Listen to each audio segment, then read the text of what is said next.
Okay, here we go. Testing, testing. 1, 2. Yep, we have sound. All right. And we are off. Kakahiaka kako to my and Still the Waters Rise listeners. Yes, good morning. I am actually recording episode 29 from New York. That's right, I am here delivering my oldest to NYU, where she got into grad school.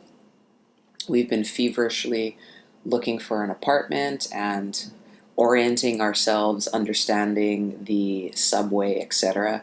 It's been an awesome time, and I must say it has actually underscored the importance of not only this particular show, but this particular series that I am calling Life and Death Dialogues. But this particular episode, like I said, 29, is called Hoʻomana, Life and Death Dialogues Part 1. Now, this show is the first in a series that will ultimately have at least 3 parts, but likely more. And this series is really about using our agency for those intimate processes in life that we all share. Regardless of our socioeconomic background, our level of education, our culture, geography, our beliefs, we are all born into physical bodies, and those bodies ultimately come to an end. Birth and death. These two processes, are ones that humans across time have had a challenge to fully honor and embrace, and I think most especially in contemporary times, for first world countries, maybe it's more, appropriate to say the Western world. However you want to describe that, especially in contemporary times, as we've become more detached from nature and technology has really overtaken our worlds. We've become more disconnected from core life and death processes, and so that's why I felt this series was important. Additionally, the ultimate reason for my decision to create Life and Death Dialogues is that almost to the day 3 months ago, in mid-May, my dad passed into Po. Or for me, it's that primordial darkness from which all life springs and to which all life returns to after death. And the choices we made, the experiences that I had, that my family had in caring for my dad in his death, for caring for his body, truly changed me as a human being, and most definitely as a Hawaiian.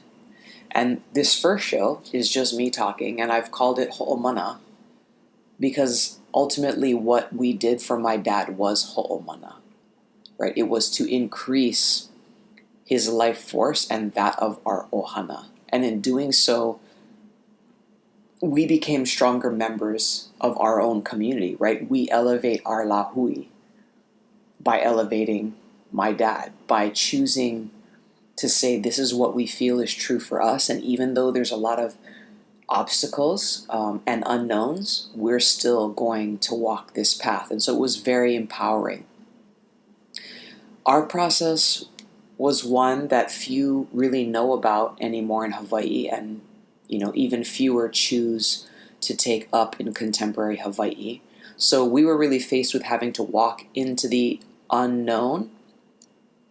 And so it was really as much of a learning process, right, as it was about taking care of my dad. And Hawaiian death practices really remain a topic that very few people engage in. But this show is not simply about bringing forward Native Hawaiian traditions. It's really about underscoring the need for all of us to really take a look at our personal agency and how we want to use that in these birth and death spaces. So the experience has really intensified my need to fulfill my own purpose and to do so unapologetically. With that said, to do it respectfully, but to no longer have to feel like I need to justify the choices I make to perpetuate my culture, to support my community, and to live to my highest potential. And it's really become clear to me that just as my dad dedicated, at least the last half of his life to bringing forth the truth about Hawaii's land system and seeking independence for the Hawaiian people, I can further his legacy in my own ways by helping to open doors around the topic of death and its role in our wellness during life. Even though the political side of sovereignty is essential for any nation, I do not mean to minimize in any way that kind of political work. It is our personal sovereignty, physical, spiritual, and emotional, that we must seek to achieve first, or at least in parallel, if we want to actually elevate our communities and support their long-term success. And so, as I was saying, this is not just about bringing forth Native Hawaiian death traditions from the past, because aside from knowing about them, we really live in a different world. And so it's critical for Hawaiians today to actually assess what we need, both as a wider community, but also as individuals and families. This is truly about thinking for ourselves and once again, utilizing our agency in the most critical moments of life.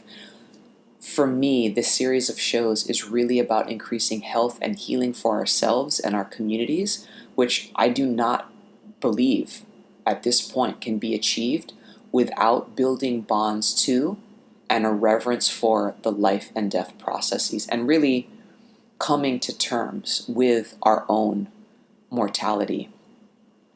Now, a caveat here, is that I do not mean to suggest in any way that all communities and cultures are disconnected from the death process.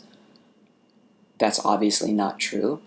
And of course, there are communities at war who are experiencing extreme social conflict and violence and death on a daily basis. With that said, just because you are around death doesn't mean that you're being able to care for your dead as you desire or based on your traditions. And so I think across the board, there's a lot of work to be done globally. But based on my experience of growing up in Hawaii with a Western and an American overlay, we're very disconnected from death in ways that are far greater than simply losing our connections to our own cultural traditions and practices. I think it's true because this is true for societies that have really simultaneously been disconnected from nature, where holistic and preventative health has been overtaken by high-tech medicine, where globalization is dismantling cultures and communities from the inside out, and there's been this break in the passing of intergenerational knowledge. So in many of these scenarios, the death process now happens in isolation and behind closed doors. So again, although what I'm speaking to is not maybe the truth for everyone around the world, I do think that my story is one that will resonate with many people. And we really need to come to the table as a global community to help each other, understand how to better take responsibility for being human beings on this planet. So specific to my experience, what is important to know is the process my family chose to undertake was inspired by Hawaiian tradition. And because my dad's life's work was so intimately tied to the health and well-being of our lahui, my family ultimately decided to embark upon a path to do for our dad what our ancestors would have done, once again, but in a contemporary context. So we really wanted to keep his iwi, or his bones, at least some of them, the larger bones, like the upper thigh, and to take his remaining ashes and to keep those together. So as we weren't able to utilize those processes that are like cremation in the ways that they would have been done in ancient times, we chose to go with cremation as we really understand it happening today. And so when my dad passed, it was in the early hours of a Saturday morning. And I was really lucky enough to be able to not only be with my dad, but to be with my family. For all of us to be by his side when he took his last breath. And I will say, as important, if maybe not more important, for the few weeks leading up to that moment, his moʻopuna, or his grandkids, had been very close to him. We all kind of moved up to the family house and we're just with each other as well as being with him. And so from the very beginning, this process was really integrated into our daily lives versus something that was separate, right? We really worked to make this about life. And since we had dear friends that could help us with this process, we made the commitment to do as much as we could personally to allow my dad to have a level of sovereignty in death that he had worked so hard to achieve in his life. So we reached out to a dear friend, Mikiala, and she gave us a list of materials to collect and processes and tasks to complete. And so we did things like purchase muslin that would ultimately be a fabric covering for my dad and to make kihei for ourselves. We were gifted with kapa and cordage. We gathered olena and la'i for lei. And we also prepared to weave hina'i, or lauhala baskets that are created to hold remains. And we did all of this preparation, physical, mental, spiritual, emotional, in the 5 or so days leading up to us actually engaging in the ceremony and in the process. We really started right after he passed, and our process again took about 4 or 5 days to complete. And we worked with a crematorium that I must say, even though they had never experienced anything like this before, they really opened up and were very supportive and did everything that they could to really assist us in a process and have it be a learning experience for them as well. And everything that we did across this 1 week culminated in a 24-hour period where we really put ourselves into a kapu, or sacred space. We were, I guess, traveling in, the normal world from our house to the crematorium and back, but we were not engaging with people. We really stayed focused on our task at hand.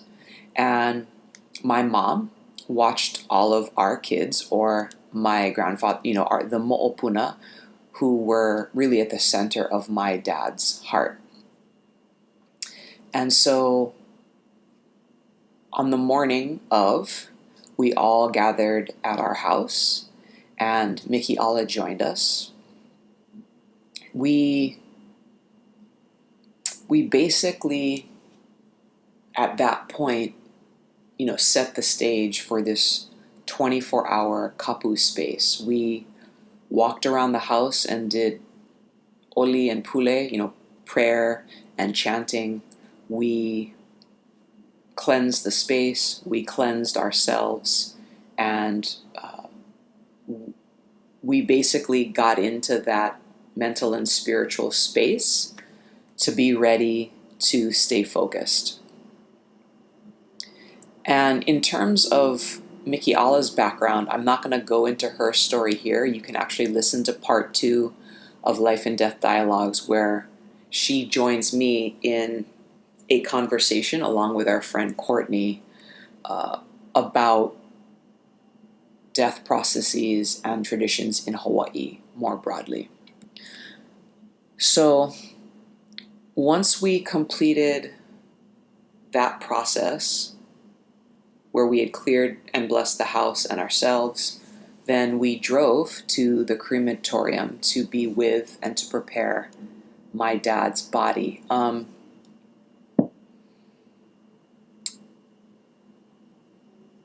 just kind of, I'm going on the fly here, kind of in real time, making a judgment call in terms of what I want to share. I'm really working to keep sacred the experience that my family had, there in that moment with each other, but also wanting to share enough because, once again, my dad's work was about elevating our community and bringing, truths that were hidden for such a long time forward.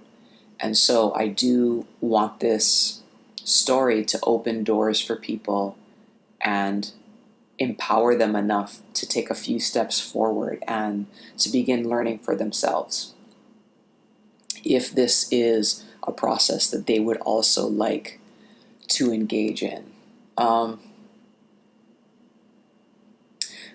I will just say, there were definitely a lot of logistics and just practical considerations that we had to engage in that morning. But long story short, we were able to drape my dad in a beautiful cloth that had been dyed in olena or turmeric, which is, we use it in a lot of ceremony. And so it was just visually stunning. And we were also able to drape him with beautiful bright green la'i or tea leaf lei. We did pule, we did oli. And I definitely know one of the things that impacted me greatly was to see this amazing beauty contrasted against this industrial background of the crematorium. And so one message that I really want to impart in this story is that, part of taking the fear away from death and of incorporating it into our daily lives is to make it beautiful, just like we do with everything else, right? Our home decor, the clothes that we pick, the events that we choose to, bring like our communities together at, right? It's decorations. We choose to make beautiful those spaces where what we want is to celebrate. And so if we want to celebrate death, we need to consciously choose to infuse beauty into this space. And so even though we had not done it for that purpose, it was clear to me in that moment that one of the immediate steps we really need to make is to make these spaces beautiful. And I don't mean wreaths, in a church when you're having a service. I mean beauty the entire time, right? So leading up to this, as we were dyeing the fabric and hanging it outside to dry, it was just beautiful. As we prepared the leaves to make lei, it was simply beautiful. It was an innately beautiful process. And as we stood there in the crematorium honoring my dad, it could have been something as simple as the color of the walls, or, a lounge for the workers that are there that honors the importance of the work they are doing and elevates it past just a job. So, as I talk about this, please hold that simple idea in mind. And so once we were done, we left that space, and my dad's body was then cremated. I will also make a short note here that, because cremation is at this point really moving into the digital era, just like everything else, the ability to control that process, to be able, at least for us, right, in terms of our process and what we wanted, there were a lot of challenges with knowing whether we were going to be able to actually have bones left intact, but we were able to. And so, there's a lot of the education process around, this kind of tradition that isn't just about, the families who are caring for their loved ones who have passed, but with the companies that engage in the death space, as an industry, those companies that provide these services. So, again, we were really lucky to be working with people who had faced this before, as well as people who were just very open to learning. And so I'm putting my intention out there now that this level of openness continues, ultimately. So in terms of what we did after that, it was really simple. We went home while we waited, and we made more lei. We talked to one another. Ultimately, we engaged in those experiences that we would have if my dad was there. We love to have conversations about politics and the community and the future and our family. So to me, we engaged in Hoʻomana, again, simply by talking to one another and by recalling stories that had to do with my dad. So about 6 or 7 hours later, we were called that that cremation process was over and that we could now come and, collect my dad and engage in this next phase of the process. And so I'm not going to go into a huge amount of detail, but obviously I will say we engaged in protocol oli and pule again to set the stage, to clear the space. And basically what we did is we took his iwi or his bones and we wrapped them in kapa and then in muslin, and we secured these bundles with cordage and lei. And we also placed his ashes in kapa and then once again into a beautiful umeke, or this wooden container with a lid. And when we were done, we spiritually closed that space and we headed home. And so even though I'm giving, really very little detail here, because, my intent is not to offer like a DIY here, I will say that the single most impactful moment for me was seeing my dad's iwi. Yeah. His bones truly are like the purest form of my father that I have ever seen. And to be able to pick them up and hold them was the moment that I understood what it means to be an ancestor, right? To be a part of a genealogy that has been in development, at least in terms of what I know, right, as my familial lineage for thousands of years. And being an ancestor starts when you are alive. It is about what you choose to do in this life and what you choose to pass to others.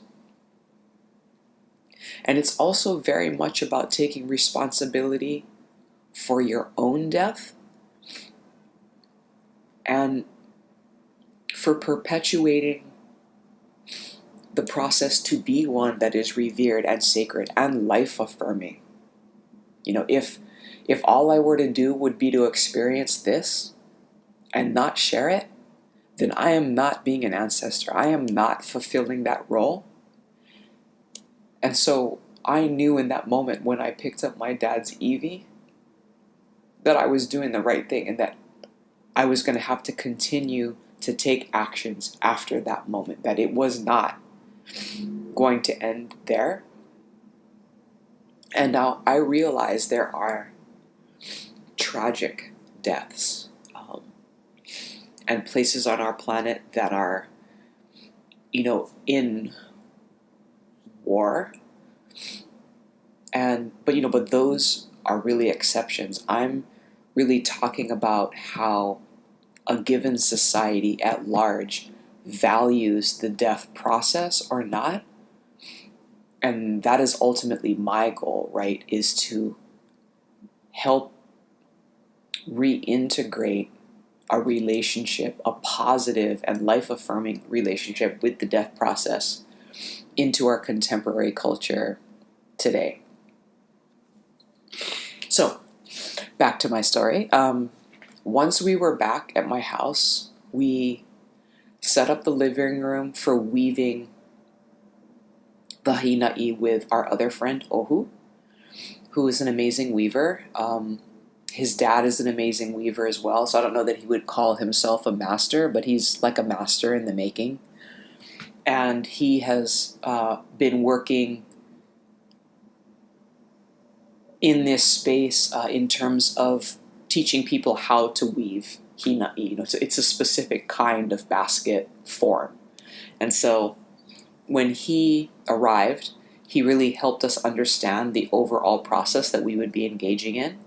And that he also taught us, and for some of us, we had already done a little bit of weaving, but ultimately he really taught us how to weave in real time. And once we started weaving the hina'i, which was about 7 p.m. that night, we kept going until we were finished, which was around 12:30 or really about 1 o'clock in the morning.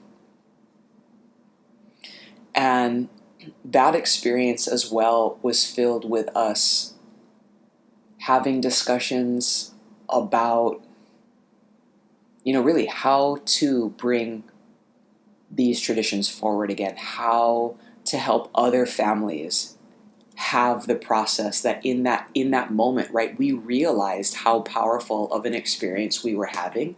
And so we were literally talking in real time about how we could help others have this process.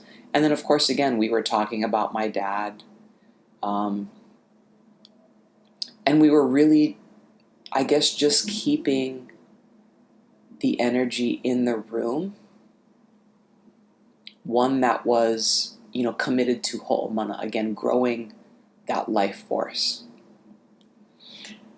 And so when we were done, obviously, as we had with all other phases throughout the day, we did pule and oli. We closed the space, we cleansed the space as well as ourselves. And, we then began to prepare to depart and go our separate ways, if you will, and then sleep and wake up the next day to come into life renewed. And so just before we were about to literally close the door on this day, my sister-in-law, realized what time it was. And she was like, oh my God, it's 1:30. And so we all made this realization that to the minute, right, it had literally been 7 days prior when my dad passed. And so similarly, 7 days later, we were standing there in the wee hours of the morning, completely changed as human beings. And in that moment, I was more grounded in the efforts and choices that we had made as a family, really, than ever before. It was just so affirming for me. And in terms of what's next, for our family, that's only for my family to know. But the point is that the commitment we made to Ho'omana, my dad, right, to increase his mana, to increase his life force, that is what continues to hold us together as we wait in each moment for the future to unfold. And it is the experiencing of this feeling of Ho'omana that I guess I really want, right, for all people, for all families.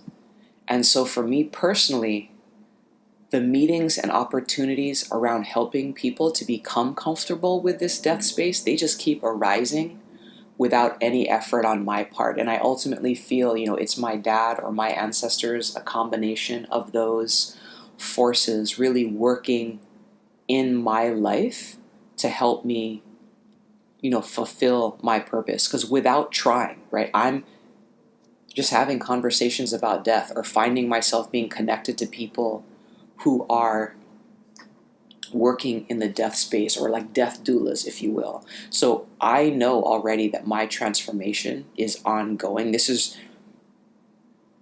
in some ways, someone could see it as an ending, but truly, in so many ways, it is just the beginning. So I'm not going to stop being an artist and a creative and a healer, and Still the Waters Rise is going to continue. My mosaic murals are still going to continue.